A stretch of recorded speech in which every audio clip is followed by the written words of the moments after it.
Good day, I'm Iris Ruth Pastor here with author Jake Ehrenreich for a little small talk, and it's a pleasure to chat with an author whose reputation for wit and engagement is well documented. So that's nothing like putting a little pressure on you, Jake. Welcome. I understand you're the author of a book called A Jew Grows in Brooklyn, and you're coming to Tampa to speak about your book at the Jewish Book Festival. So I was wondering how you would sum up your book if someone had never heard one thing about it. You know, I haven't read the book, so I have no idea what it's about. Okay. But A Jew Grows in Brooklyn, so it's about my growing up in Illinois with Catholic parents. Now, it is my. I'm sorry, I'll be serious for a moment. Right.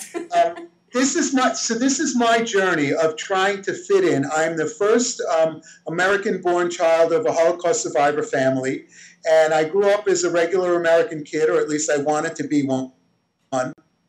This is my story of trying to fit in with a name like Yankee and just be a regular kid. You know, it's like an immigrant story. But it seemed like you had kind of a hard time fitting in. Is that true? You know, I had a hard time fitting in my heart. Outwardly, I fit in quite well. I was a good athlete and I was popular and all of that. So I was sort of like the quintessential American kid, except my name was Yankee, which was sort of problematic in the early years. And, you know, we didn't hang out at my house. My parents had very heavy Yiddish accents, and they spoke a lot of Yiddish. So I was really betwixt and between, you know, two worlds. And it took a lot of my life to try to figure out that I am actually all of those things, and that's fine.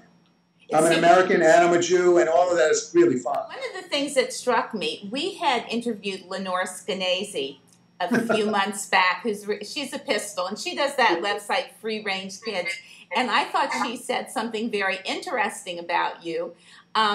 She said, reading Jake is like eating a pastrami sandwich while playing stickball. Wild, crazy, fun, and you may find yourself choking up. Why did she say this? How did that relate to your book?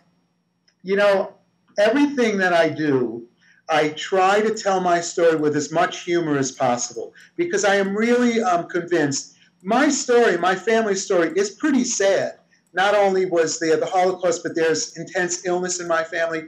But I've become convinced throughout my life of entertainment that in order to reach people, if you get them to laugh, you can really open them up emotionally. So I wanted to make sure that even though it's a serious story, it was funny. You know, and there are really funny things in all of our lives that we could look for without making fun of it, just laughing along with it. So she probably said that because it is funny, and there's some twists and turns, but it's heartfelt. It's real. Could you give us an example of something in your book that spoke to the humor and the pathos of an instance? Oh boy, let's see. Humor and pathos. Yeah, well, I could tell you this is a story later in my life, but when I got married very late. I was 40 years old before I got married. And my father, as you can imagine, was really after me to get married, especially because my two older sisters got early Alzheimer's disease. They never married. So I was the last hope for this survivor family. Anyway, when I finally decided to ask my wife to marry me, I remember it was a huge day for me. And I went to my dad's house. I said, Dad, tomorrow I'm going to ask Lisa to marry me. And he said, you know, not everything is a joke. I said, no, I'm serious. Tomorrow I'm going to ask Lisa to marry. And I had actually decided that that was the case. He says, yeah, tomorrow, everything's tomorrow with you. If you're serious, what's about today? I said, Dad, tomorrow is Valentine's Day. And I thought it would be very romantic. He says, you know, it's going to be Valentine's Day. It's going to be Tisha B'Av. There's always going to be some kind of problem. I said, all right already. And I actually I asked my wife to marry me the day before Valentine's Day, which, as it turns out, is a good thing because making reservations at restaurants is really easy. It's much easier the day before. Well, we know where you got your comedic sense from, obviously. We've been chatting about the book A Jew Grows in Brooklyn, The Curious Reflections of a First-Generation American by Jake Ehrenreich, and he is going to be coming to Tampa for the Jewish Book Festival. His appearance kicks off the festival, actually, and he'll be appearing November 4th on a Thursday at 7:30 p.m., but I'm not quite sure where yet. So, Jake, I want to thank you for being with us and sharing your story. And I was wondering if you had anything to add before we wrap up.